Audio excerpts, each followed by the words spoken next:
Whoever wants to ask questions should stand up immediately. Yes. Assalamualaikum Bilal Fuzur. Walaikum salam. Yes. My name is Mansur Ahmad Syahid, and I currently already serve in Jamaat as a translator. My question is, you are serving Jamaat as a translator? I already serve in Jamaat as a translator. Translator. You are translating from Indonesian to English or English to Indonesian? Indonesian to English, and English to Indonesian too. Acha, mashallah. Acha. Okay, now so ask your question. Okay, Huzur, I want to ask, there are so many discrimination cases in Indonesia, so that my question is, can a Wakafin become a policymaker or a government employee to serve to the country for the benefit of Jamaat? Jazakumullah.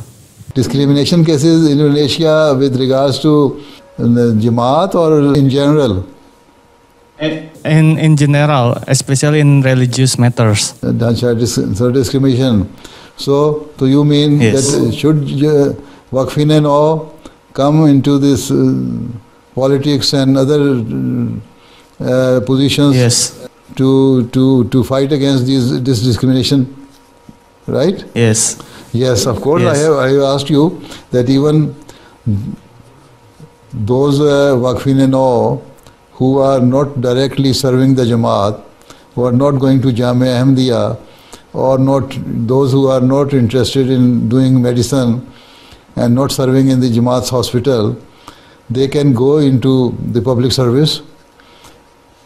And if you are in the public service, you can help reduce the discrimination in the country, because most of the public servants are doing all these things. Politicians are also relying on public servants.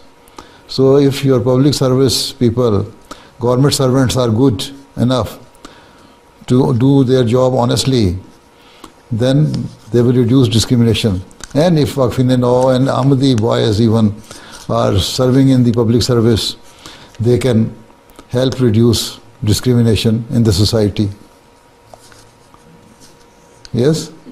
If you want to go into public service, you can go. Okay? Yes. All right.